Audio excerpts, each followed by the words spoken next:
Ótimo dia a todos. O meu nome é Mauro Moraes, eu sou advogado trabalhista e sócio do Governo dos Reis Advogados.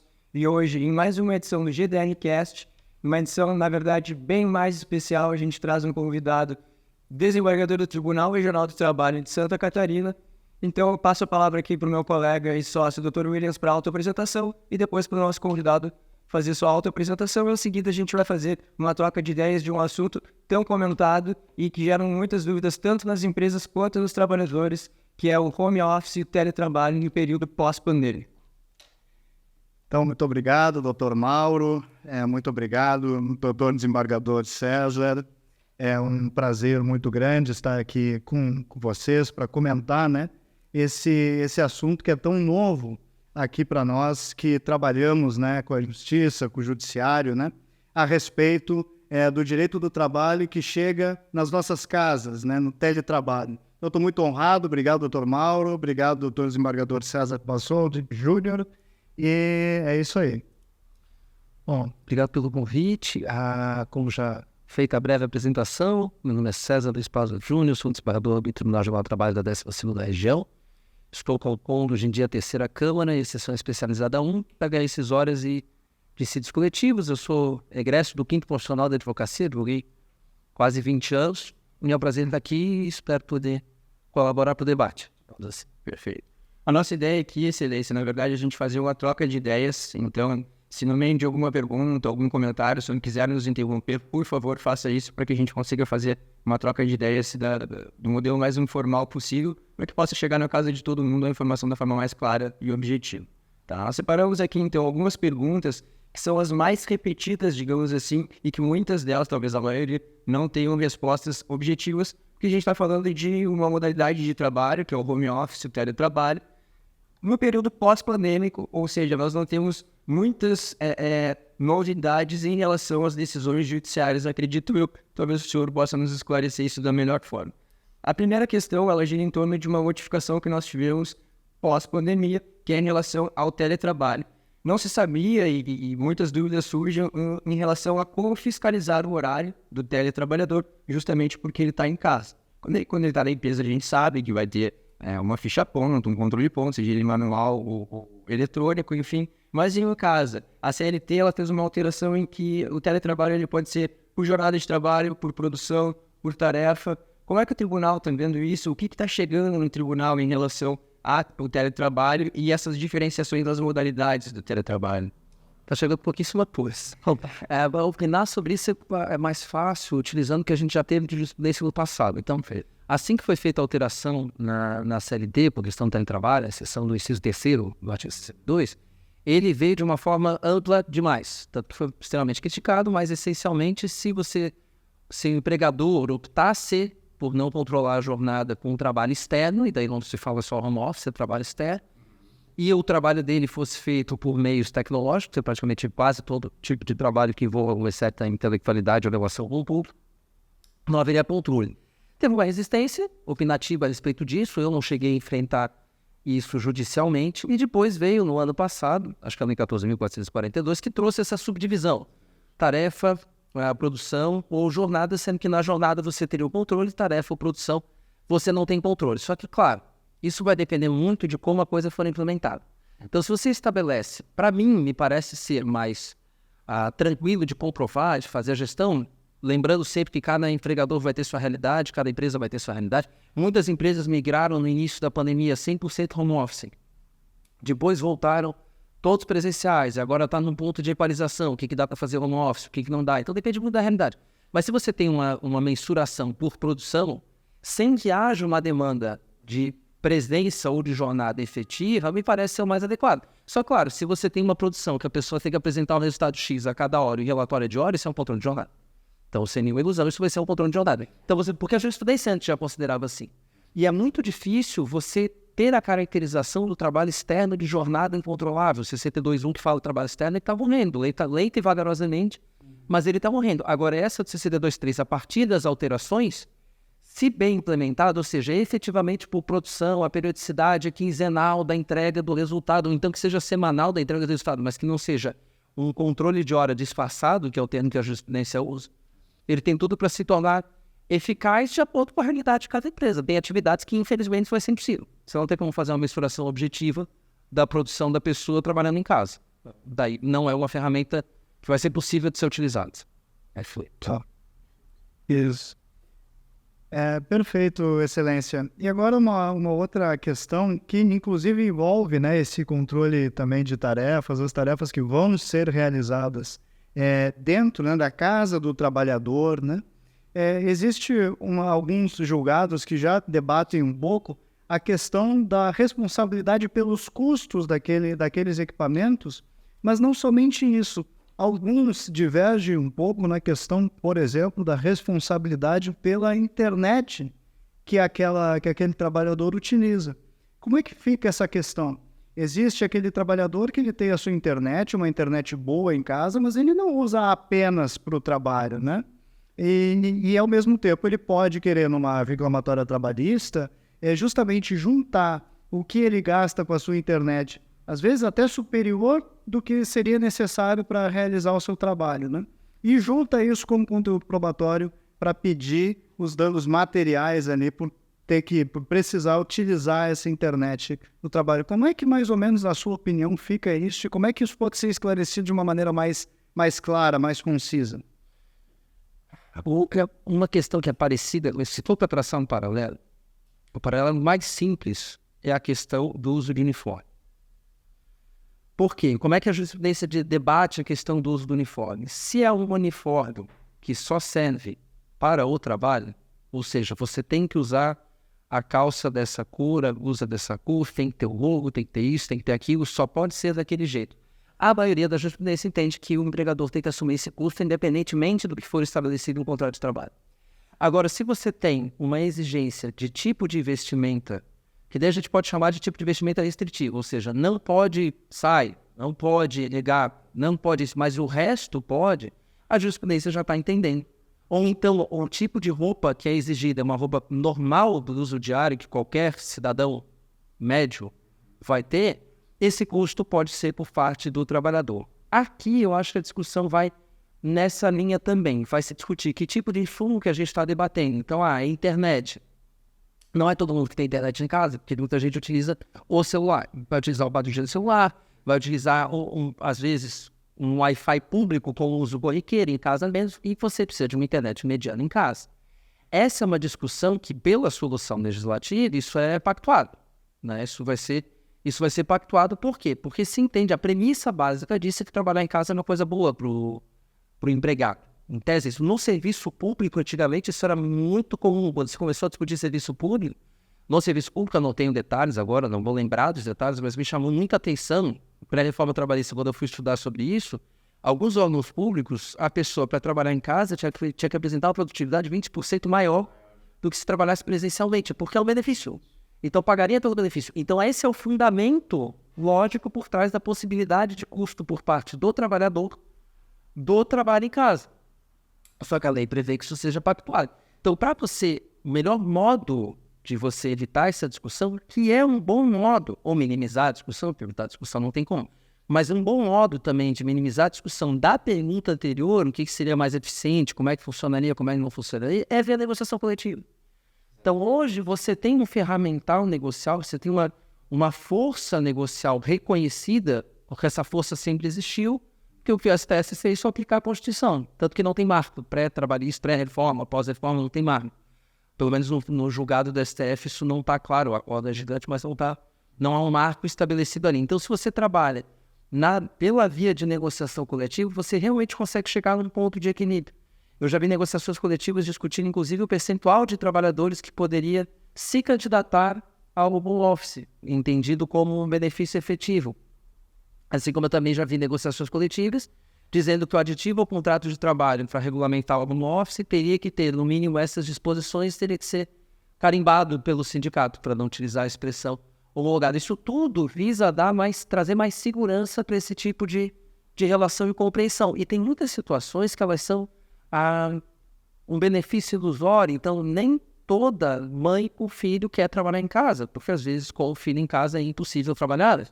É impossível trabalhar. Parece vai ficar em casa, que bom, mas ela vai estar trabalhando? né? Então, a única coisa que pode ter de facilitação é realmente a questão da amamentação e afins, mas não necessariamente vai ser uma vantagem a depender da estrutura familiar. Recíproca também é verdadeira para várias outras situações que parecem lógicas, mas a realidade de cada um vai ser. E aí esse é o problema, nem todo mundo tem a internet, todo mundo tem celular, mas nem todo mundo vai ter a sua internet fixa em casa. E daí como é que você vai estabelecer o custeio? O custo médio, quanto da internet que está sendo contratada vai ser utilizado ou não. E daí vai vir uma discussão, se não fosse o trabalho, eu não contrataria esse pacote de 380 GB de pela Claro, sai tanto. Então assim, é uma discussão longa que ela pode ser encurtada pela via negocial. Negociação coletiva, em geral, resolve muito disso que a gente tem, você consegue resolver pela via negocial. E eu acho que estamos nos caminhando para negociações mais maduras. Eu acho que esse período pós-pandêmico, porque na pandemia os sindicatos tiveram que negociar coisas que ninguém nunca pensou que fosse negociar. Porque era sobrefeito, assim, muito sindicato laboral, patronal, fez muita negociação coletiva sobre o movimento sindical, viu o movimento sindical. Era uma questão de sobrevivência. Você estava, na prática, fazendo quase uma recuperação judicial via negociação coletiva para tentar preservar o que fosse possível preservar. Então, agora que passou esse momento pandêmico, não que esteja tudo tranquilo, claro, mas eu imagino e tenho começado a perceber uma maturidade na relação negocial, que é tudo bem, e agora? Vamos ver o que funcionou, o que não funcionou, o que a gente faz com isso. Home office funcionou em várias situações, sim, outras não, e está todo mundo voltando, discutindo como voltar, tem um novo marco legislativo. Uma coisa que vai ser enfrentada, que também foi a mudança da lei no ano passado, é que a negociação coletiva para quem trabalha em teletrabalho totalmente fora é da sede a qual o trabalhador está vinculado. Não me lembro mais qual é a expressão, mas isso sempre foi uma discussão, porque as empresas que têm âmbito nacional, matriz é São Paulo, o trabalhador vinha para Santa Catarina, eles seguiam a convenção coletiva de São Paulo. Nós não aceitamos, nossa jurisprudência é pacífica em não aceitar isso. Eu ainda não me enfrentei em julgamento esse novo cenário, que diz, não, realmente, o trabalhador vai seguir a negociação coletiva do estabelecimento ao qual ele está vinculado. E daí já começou uma discussão se o estabelecimento ao qual ele está vinculado é o vínculo dele, trabalhista formal, com aquele CNPJ, ou mais próximo, o estabelecimento mais próximo de onde ele exerce sua atividade. É uma discussão puramente doutrinária, ainda não vi nenhum julgado a respeito disso. Mas são coisas que nós vamos enfrentando e que, de novo, vão sendo mais bem solucionadas pela via negocial ou, se numa negociação direta, com clareza nas informações ali. O subsídio parcial é uma coisa que eu vi bastante na pandemia. Eu contribuo com tantos reais para a internet, tantos para isso, tanto para aquilo. O resto é uma questão do empregado. Eu pago 10% do pacote Office, o resto vai ser uma questão... Porque até isso a gente não lembra disso, mas tem que comprar o pacote Office. Exato, tem que comprar o pacote Office. Então, assim, isso vai funcionar, né? Tem o OMG-BN, que é digital. Nossa, eu nem lembrava do pacote Office. Ninguém ficou bem. Sabe quanto que as pessoas começaram a lembrar? Quando depois de um ano trabalhando em suas residências com um computador que às vezes eles compraram da empresa para trabalhar em casa, apareceu o anúncio de que a licença venceu. E aí quem paga? Daí começou esse tipo de discussão e é uma discussão que pode ser resolvida extrajudicial e realmente sentar e ver quem é que paga, como é que aquilo vai funcionar. É o que a lei prevê. Williams, eu vou fazer só um parênteses antes de tu fazer a tua próxima pergunta, que é, na verdade, para quem nos ouve. Quem acompanha o canal do Governo dos Reis sabe que grande parte dos nossos conteúdos eles são voltados para os sindicatos e para a força dos sindicatos dentro das relações de trabalho. Então, pegando esse gancho mais do que oportuno aqui do desembargador, eu queria ressaltar a importância dos sindicatos dentro das relações de trabalho. Por quê? Em que pese nós tenhamos contratos de trabalho, termos aditivos aos contratos de trabalho individualmente, os sindicatos são as entidades que de fato vão dar força para determinada categoria. Então, seja no teletrabalho, por jornada, fiscalização de jornada, produção, tarefa, ou seja até mesmo em relação ao custeio da internet, dos móveis que vão ser utilizados, o pacote Office, como a gente citou aqui, isso é muito importante que seja colocado na negociação coletiva também e principalmente lá, né? Não só na convenção coletiva entre sindicatos, mas eventualmente no acordo coletivo da empresa com o sindicato laboral. Então, para quem nos acompanha aqui, provavelmente já viu a gente falando sobre esse assunto, mas só para que a gente possa reforçar que os sindicatos eles precisam ter uma voz ativa e a gente precisa dar mais atenção às negociações coletivas, porque é lá que a gente vai disciplinar de certa forma, uma lei específica para cada categoria. Quer continuar? Exatamente. Não, exatamente. Até para pontuar isso, né, foi muito interessante aqui ver o desembargador falando justamente a respeito da força da convenção coletiva, né? Nós temos visitado também alguns outros sindicatos, né, que nós temos visto justamente esse novo momento até para os sindicatos, né, de entender qual a nova função, por assim dizer, do sindicato agora, nessa pós-pandemia. E, de fato, também, eu concordo que eu acho que as coisas elas vão mudar e o sindicato vai ter que estar mais presente, né, nesse novo momento. Mas vamos lá, concluindo a minha outra pergunta também, que eu estava pensando enquanto o desembargador falava, justamente a respeito da prova que vai ser feita depois dos autos, que às vezes não é muito forte, por assim dizer. Digamos, um print de WhatsApp, que o WhatsApp acabou sendo uma ferramenta de trabalho também, entre o empregador que está na empresa e o empregado que está lá em casa, né? Às vezes nos autos vai aparecer lá um print de WhatsApp, vai aparecer uma tela de e-mail, uma tela de sistema, né? Como é que o judiciário tem visto essas provas? Tem sido bem aceitas dentro do judiciário ou muito passíveis de impugnações que podem destruir a prova no momento do julgamento? Não sei como é que também Vossa Excelência observa essa construção nova, por assim dizer, também em matéria de direito prolatório. Isso é interessante porque é casuístico, né? Você não tem como dizer, o WhatsApp ele é aceito. Em várias situações ele é aceito e daí depende muito de como ele é apresentado. Então, uma coisa que daí eu fazia na época da advocacia, toda vez que eu tinha esse tipo de prova digital, eu procurava formalizá-lo de algum outro modo que não digital. Então, eu procurava o cartório para fazer uma ata notarial do seu conteúdo. Então, é o jeito mais tranquilo de você ter pelo menos uma prova de que naquele dia, naquela hora, aquilo ali estava naquele aparelho com aquele conteúdo. Claro, vai estar fora de contexto, assim como vai estar fora de contexto o que está sendo apresentado nos autos. Então, por isso que acaba ficando casuístico. Eu já percebi que alguns outros tribunais, tem até 2, ele é bem tranquilo na aceitação de qualquer tipo de prova digital. É mais fácil. Você encontra lá, inclusive, jurisprudência sobre isso. Agora, aqui realmente depende de contexto. Então, o que eu tenho observado é que há muita prova que é virtual, utilizada para desconstituir a prova formal. Então, o cartão ponto é a prova do jornada de trabalho por excelência. Daí começa a vir troca de WhatsApp disso, troca de WhatsApp daquilo, que no dia tal aconteceu tal coisa, no dia tal aconteceu tal coisa, daí você vai comparar aquela prova com a prova formal, a ideal por excelência. Uma discussão que aqui eu percebo que tem avançado no sentido de validar o cartão ponto é uma discussão que é eterna. O que vale? Cartão ponto ou catraca?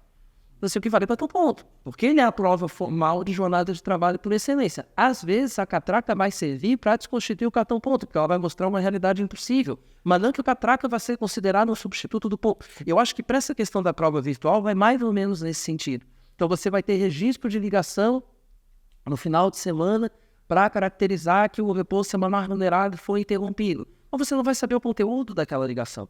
Então, o máximo que você vai saber vai ser o tempo daquela ligação. Tem julgados no sentido de que uma chamada telefônica no final de semana não quer dizer nada.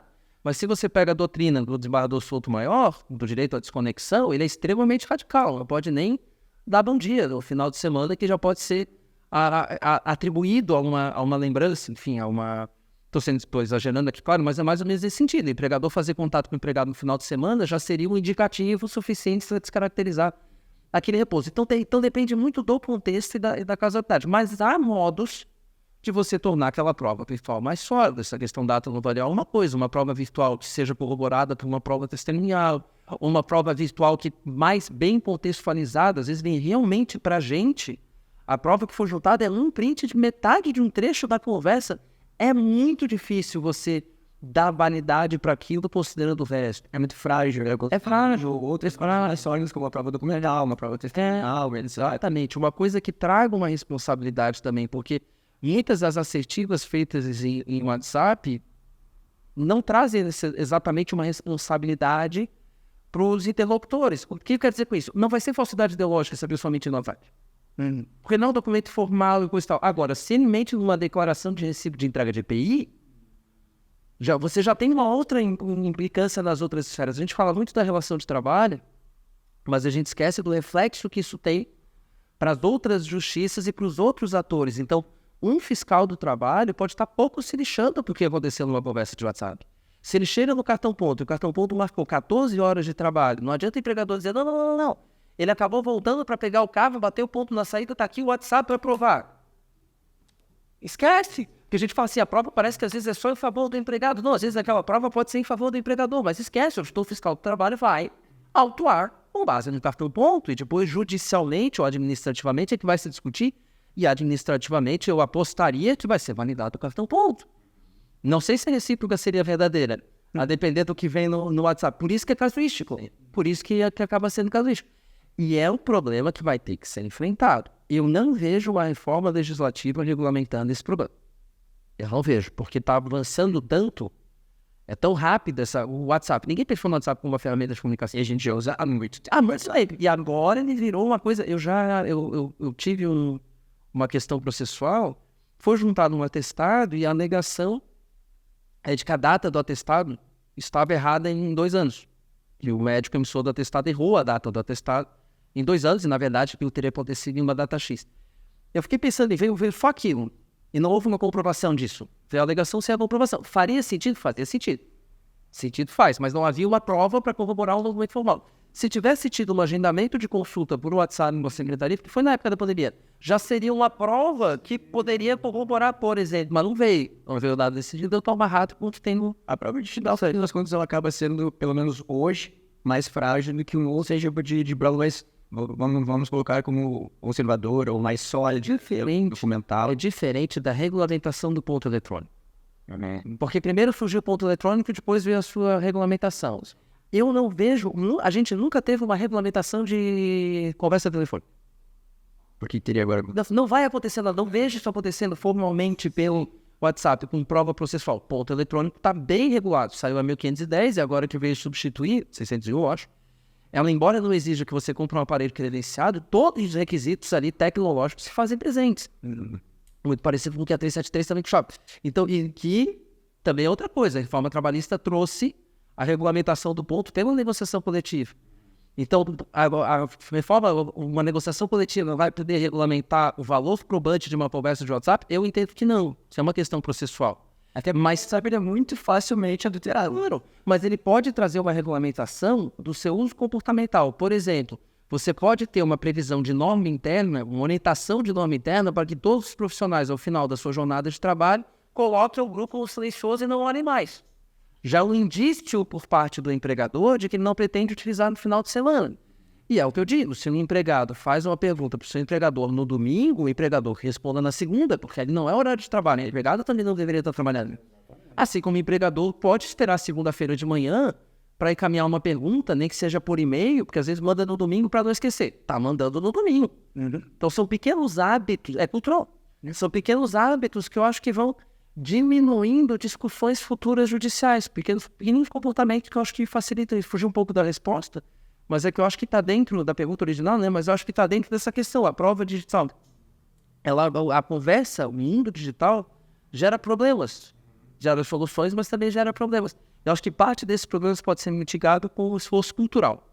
Lembrei agora das confusões acerca da geolocalização também, e das provas que estão sendo levantadas agora em alguns processos trabalhistas, tentando fazer a comprovação de que o ponto ele não era seguido. Então a pessoa batia o seu ponto às 6 horas da tarde, mas queria provar, ou quer provar, que permanecia no local. E aí traz a tentativa da geolocalização, e particularmente também alguns processos que eu estou tendo acesso, está sendo um desastre, não está sendo fácil nem de ler, nem as ferramentas tecnológicas estão entregando a informação que se queria. Ainda tem muita coisa ainda para evoluir nesse período, verdade, discussão em cima disso, até mesmo porque a questão da geolocalização, nós temos a questão da LGPD que aborda isso. Eu ainda não enfrentei, não vou dar opinião a respeito disso, também não tenho conhecimento de como isso está sendo trabalhado, mas me parece que vai ser que nem tacógrafo. Hoje em dia você tem o filho impressionado com quem olha o tacógrafo e compreende. Você vai para o hospital. Até pegar o tacógrafo, o povo tá ali, opa, isso ali é complicado. Vai ser mais ou menos assim. Acho que vai ser mais ou menos assim. Perfeito. Encaminhando para a nossa quarta e última pergunta, que eu considero talvez a mais complexa da gente ter um entendimento mais concreto acerca disso, tá? E eu vou começar pelo exemplo e depois eu venho com a pergunta. Empregada em teletrabalho em razão de ter uma dificuldade de locomoção porque a empresa tem escada. Foi para o teletrabalho para que ela possa, digamos que, evitar a fadiga nesse deslocamento da empresa, entrada e saída, etc. Mas a casa dela tem mais de um andar. Como é que a gente configura, ou poderia ver configurado um acidente de trabalho? Como é que a gente veria isso se está no horário de trabalho dela ou não? Se ela trabalha por produção, se ela trabalha por tarefa, se ela não tem uma fiscalização de horário? Em que momento que é o acidente de trabalho? Essa questão da ausência de controle de ponto e o acidente externo é um problema. Exatamente. Porque você não vai, como qualquer situação, você não vai ficar na mão só da alegação, né? Então, isso me parece que é um desafio maior para quem se acidenta do que para quem recebe. Porque eu já vi empresa com norma interna, por exemplo, de acidente e deslocamento, só aceitar mediante DO, registro de atendimento, coisa e tal, isso não está na lei, mas eu vi isso ser validado em alguns julgados. Aí não refletei nenhum, mas eu já vi isso ser validado em alguns julgados. Esse do acidente doméstico, de quem está em teletrabalho, isso é um grande problema. Eu já vi, na época, enquanto advogado, o acidente que a gente estava debatendo é porque o pessoal saindo do banho para botar o uniforme para ir para casa, caiu. Isso foi afastado judicialmente como acidente, porque não dá. Você tem que ter um marco, que é sair de casa e iniciar o seu deslocamento. Esse tipo de situação é um problema sem solução ideal, aquilo que a gente falou nisso, né? São questões sem solução ideal. Ela vai ter que ter algum indício, algum indicativo muito forte do que aconteceu e de como aconteceu, mesmo porque ela tem a recomendação médica de não se deslocar utilizando escadas. Então, e essa recomendação médica ela tem que ser repassada e na minha percepção, pelo menos, fortalecida pela empresa para a funcionária, porque é para o bem dela, que nem um EPI específico.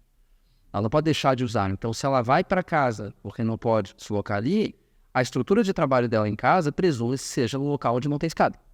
Então, se ela opta durante o horário de trabalho esse deslocar de escada sofre um acidente, ela está descumprindo ordens, em tese, pode ser entendido assim, e estaria fora da disponibilidade do empregador. É uma interpretação. A outra interpretação é que eu não tenho ingerência a respeito da residência dela, na casa dela faz o que ela quiser, e é a mesma lógica do acidente no intervalo, que vai ser um acidente de trabalho que não vai gerar reflexo trabalhista direto, só indireto, mas vai gerar o previdenciário, que é o auxílio doença acidentária, enfim, e aquela coisa toda. Então, você tem um limite, o empregador tem um limite de ingerência dentro do domicílio do empregado. Então, ele pode instruir, pode passar, e isso era uma discussão pré-reforma. Eu posso ir na casa do empregado, estruturar o ambiente de trabalho dele, ele vai ter que deixar. Precisando de autorização. E a depender de como é feito esse contexto de autorização, vai vir o argumento da equação. Então, é um problema meio sem solução. A gente tem algumas atividades que tem imobiliário regulamentado por norma. Então, como é que funciona isso em casa, né? Eu sempre dizia isso, a pessoa que está fora, que está no ambiente mais confortável possível e imaginável, aquele ambiente confortável não necessariamente em algum nome. Então, esse é um problema. E qual que é o papel das empresas? Eu sou gestor do programa Trabalho Seguro em Santa Catarina, então a gente tem debatido muito isso. Vamos ter um evento agora da Matra, que isso tende a ser debatido em agosto, se não me engano, 25, 26 de agosto, e que isso vai ser tratado, que é justamente isso, é a segurança do trabalho no home office. Então, você começa com a instrução. Você começa com a instrução, o máximo de instrução possível e a repetição dessa instrução na periodicidade que for controlável. E hoje talvez seja uma das únicas formas da empresa, ou pelo menos o primeiro passo, é a instrução. Porque como a gente começou na primeira pergunta, a gente falava de teletrabalho por tarefa, produção ou jornada. Quando a gente tem uma jornada fiscalizada, a gente consegue verificar se aquele acidente ocorreu de fato dentro da jornada. Sim. Mas o teletrabalhador que trabalha por tarefa ou por produção, se ele se acidentar às 4 da manhã e às 4 da manhã ele está com o e-mail dele aberto porque ele estava trabalhando, é um acidente de trabalho, não? Ou seja, a gente ainda não tem respostas, seja por causa desse período pós-pandêmico, em que tudo ainda é uma novidade, né? A gente está vivenciando esse teletrabalho, essa novidade do teletrabalho por produção e por tarefa, enfim, mas a gente ainda não tem uma resposta efetiva, né? Cabe a gente acompanhar, na verdade, os próximos passos, verificar, os próximos capítulos e como é que o judiciário também vai interpretar essa questão, né? Encaminhando então a gente para o final, Excelência, eu queria agradecer muito o teu tempo, ele é muito valioso para nós aqui, sem dúvida a gente teve uma troca de ideia muito brilhante, enriqueceu muito o nosso canal no YouTube, para quem nos assiste também, enfim, então, em nome do Governo Fez, eu gostaria mais uma vez de agradecer pelo seu tempo e sua disponibilidade. Obrigado, é um prazer estar aqui. Podem contar com, principalmente discussão propositiva, né? Podem sempre contar com a gente. Muito obrigado. Muito obrigado, Excelência. Obrigado. Obrigado, Mauro. Obrigado.